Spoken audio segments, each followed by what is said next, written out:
और अब खबरें तफसील से।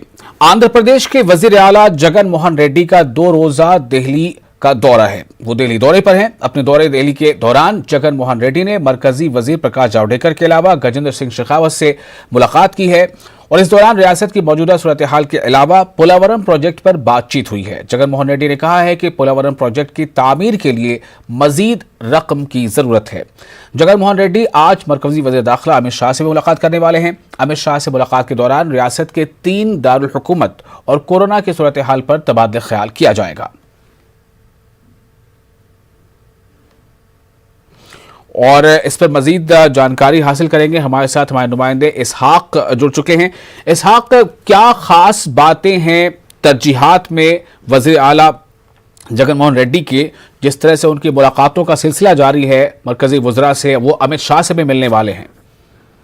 फैसल, जो जगन मोहन रेड्डी का टूर है अभी वो जारी है। आज रात को 9 बजे अमित शाह से जो मीटिंग है वो बेहद अहम बताई जा रही है, जिसमें कि वैक्सीनेशन के साथ जो फंड्स जो मरकजी हुकूमत की तरफ से आंध्र प्रदेश हुकूमत को देने जाने हैं, जो पोलावरम प्रोजेक्ट हो, पोलावरम प्रोजेक्ट के जो गांवों के रिहैबिलिटेशन है उसके फंड्स और वैक्सीनेशन के लिए, और 3 दारुल हुकूमत जो अहम मुद्दा है उस पर भी पूरी तरह से डिस्कशन होगा। और 3 दारुल हुकूमत को आगे ले जाने के लिए जो अड़चने, जो जिस तरह की अड़चने हाई कोर्ट में और सुप्रीम कोर्ट में है, उसको कैसे क्लियर जाए, लीगल ओपिनियंस लेने के बाद जो है ना इसको क्या कर सकते हैं, और होम डिपार्टमेंट के पास जो पेंडिंग फाइल है 3 दारुल हुकूमत का, उसको भी क्लियर करने के लिए अमित शाह से बात हो सकती है, ये बताया जा रहा है। वही दूसरी तरफ आज जब जगन मोहन रेड्डी दिल्ली गए, वहां से जाने के बाद ही जो जल शक्ति मिनिस्टर है उनसे ज्यादा देर बात की है, जिसमें पोलावरम प्रोजेक्ट जो 2017-2018 के हिसाब से पैसे देने की जो मजीद रकम है वो बाकी है, जो बिल्स है वो पेंडिंग है, उसे क्लियर करने के, और 2022 तक इसको किसी भी हालत कंप्लीट करने के लिए जिस तरह का मरकजी हुकूमत की तरफ से जो फंड से रिलीज है वो इमीडिएट करने के लिए पूछा गया। वही नीति आयोग के वाइस चेयरमैन जो राजीव कुमार है उनसे भी थोड़ी देर में मुलाकात करेंगे। उसके बाद जो रात को अमित शाह की मीटिंग के बाद कल सुबह में भी कुछ जो अहम मुद्दे हैं जो वेरिफिकेशन के है और जो आंध्र प्रदेश के लिए स्पेशल स्टेटस और दूसरे मुद्दे है, उस पर भी जो मिनिस्टर से उनसे भी बात होने की अंदेशा है। जी इसाक, मेरा खास सवाल ये होगा कि एक तो कोविड की सिचुएशन, जो कि जुनूब की रियासतों में आंध्र प्रदेश भी एक ऐसी रियासत है जहां पर अभी इसके केसेस बहुत ज़्यादा अभी भी आ रहे हैं, तो एक तो ये मसला है जो अपोजिशन जमातें हैं वो इन पर हमलावर हैं। दूसरी अहम बात ये है कि जो 3 दारुल हुकूमत वाला जो मामला है, ये आपने इसका बखूबी जिक्र किया कि कोर्ट में भी ये मामला है, तो क्या ये दोनों मामले वाकई एक बहुत बड़ी एक मुश्किल के तौर पर है वज़ीर आला के सामने?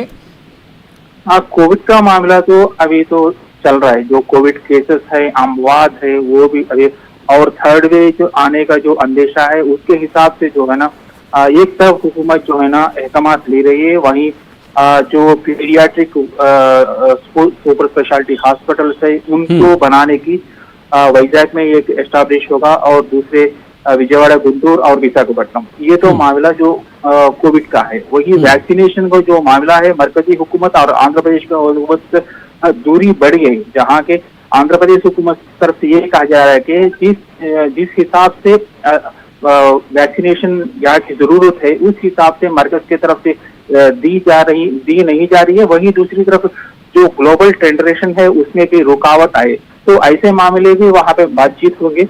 वही दूसरी तरफ जो 3 दारुल हुकूमत का मामला है वो तो चलता है, एहतजाज जो है ना अपोजिशन पार्टी की तरफ से वो चला जा रहा है। जो पोलावरम का जो प्रोजेक्ट है उसको अब जो है ना 2 साल कंप्लीट होने के बाद जो है ना वही जगन का जो दिल्ली दौर है, इस पर जो है ना खासकर जो पोलावरम प्रोजेक्ट है उसको ही पूरा इम्पोर्टेंस दी जा रहा है। चलिए, बहुत शुक्रिया आपका इसहाक इन तमाम तफसीलात के लिए।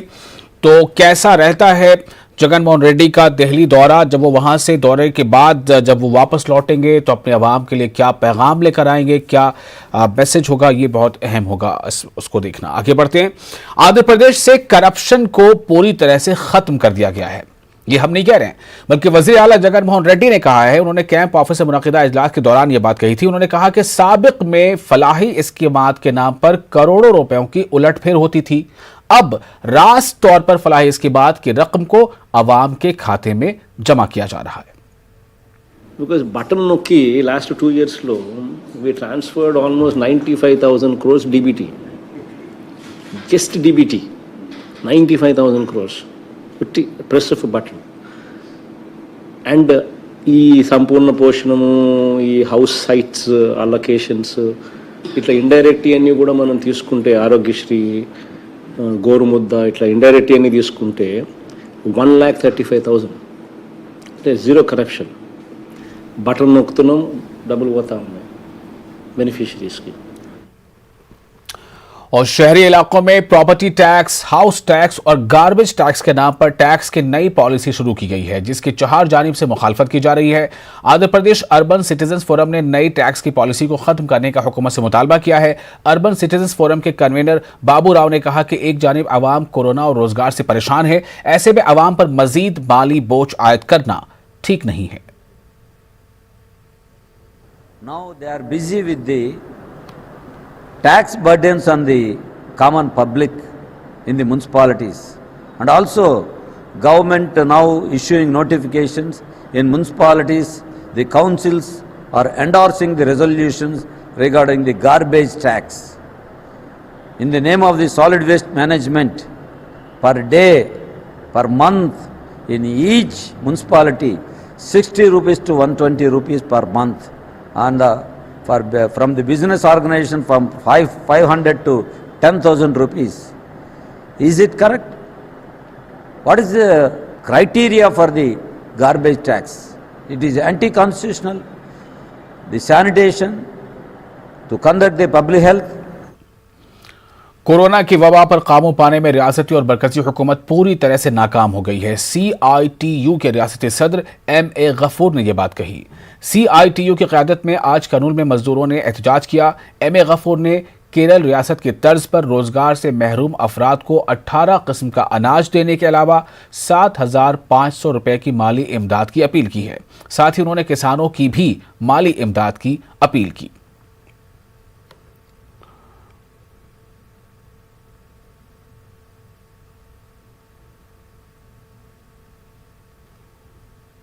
तारीख से जून 10 तारीख तक मुल्क के पैमाने पे CITU ने कारीगरों को लेकर एक एहतजाज चला रही है।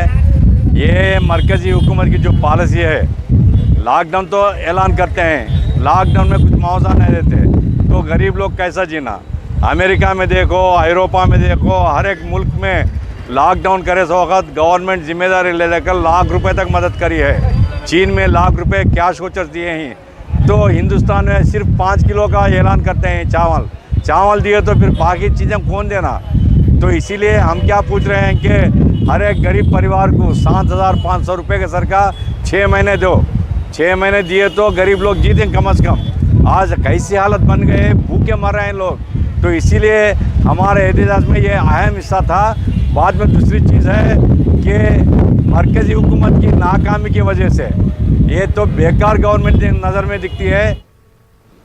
और आंध्र प्रदेश के कृष्णापट्टनम में आनंदय्या आयुर्वेद की जानिब से कोरोना की दवा मुफ्त में आवाम को दी जा रही है। रोजाना हजारों अफराद कृष्णापट्टनम पहुंचकर कोरोना की दवा ले रहे हैं। रवि कृष्णा ने अपनी जानिब से आनंदय्या ट्रस्ट को 1 लाख रुपए की माली इमदाद फराहम की। रवि कृष्णा ने समाजी तंजीमों के अलावा हुकूमत से भी आनंदय्या ट्रस्ट के लिए ताउन की अपील की है। Thanks to Sri GRK sir. USA lo he done a job at USA, but he mind only in Indian people, whatever it, all our brothers and sisters. He thought new ideas, something that is Anandaya medicine. It's very useful to all people. I see some videos. Some videos, lot of people very trouble to take the medicine, but he come and go far away and he donate 1 lakh rupee to Anandaya Garu medicine. It's very excellent sir. Hats off to GRK sir. I am proud to be a Indian and మీరు అక్కడ ఉండి కూడా మీరు మా మీద చూపించే ప్రేమ చాలా చాలా అంటే చాలా మందిది. Thank you sir. Today's situation is very bad. We are facing corona pandemic. In this time, my uncle Golagani Ravakrishna Garu, he is basically he is a helping hand, and he participated in the distribution of Anandaya Gari medicine, and this is very helpful to all. Foundation for ecological और आशा ज्योति इदारे की जानिब से 9 oxygen concentrator जिला collector के हवाले किए गए ताकि ज़रूरतमंद गरीब मरीजों को ऑक्सीजन फराहम किया जा सके। जिला कलेक्टर वीरा पांडे ने दोनों इदारों का शुक्रिया अदा किया। इस मौके पर गवर्नमेंट जनरल हॉस्पिटल के सुपरिटेंडेंट के अलावा दीगर भी मौजूद थे। कोविड के बारे में कलेक्टर साहब मुझे पूरे डिस्ट्रिक्ट के NGOs के नोडल ऑफिसर बनाए। ये नोडल ऑफिसर का काम क्या बोले तो पूरे डिस्ट्रिक्ट में कहाँ NGOs वॉलेंट्री सी नॉन गवर्नमेंट ऑर्गेनाइजेशंस उनके ओन से वॉलेंट्री के रूप में हो, पैसे के रूप में हो, चीज़ों के रूप में हो, गवर्नमेंट को सपोर्ट देते हैं। कहाँ गवर्नमेंट सीधा कर सकते नहीं वैसे जगह सो भी इनकी सपोर्ट रहती। और अगली खबर आपको हम बता दें कि टॉलीवुड एक्टर और तेलुगु देशम पार्टी के रुकन असेंबली नंदामोरी बालाकृष्णा के जन्मदिन के मौके पर यतीम बच्चों को खाना खिलाया गया। करनूल के होम फॉर हैप्पी यतीम खाने के बच्चों को बालाकृष्णा के बद्दाहों की जानिब से दोपहर का खाना खिलाया गया। इस प्रोग्राम में तेलुगु देशम पार्टी करनूल पार्लियामेंट हल्के के सदर सोमी शेट्टी वेंकटेश ने मेहमान खुसूसी की हैसियत से शिरकत की। इन्होंने कहा कि नंदामोरी फैमिली की जानिब से गरीब आवाम के लिए हैदराबाद में कैंसर हॉस्पिटल का क़याम अमल में लाया गया है। कैंसर हॉस्पिटल से हज़ारों अफराद को फ़ायदा पहुँच रहा है।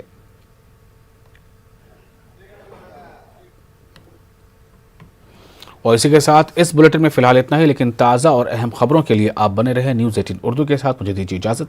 आदाब।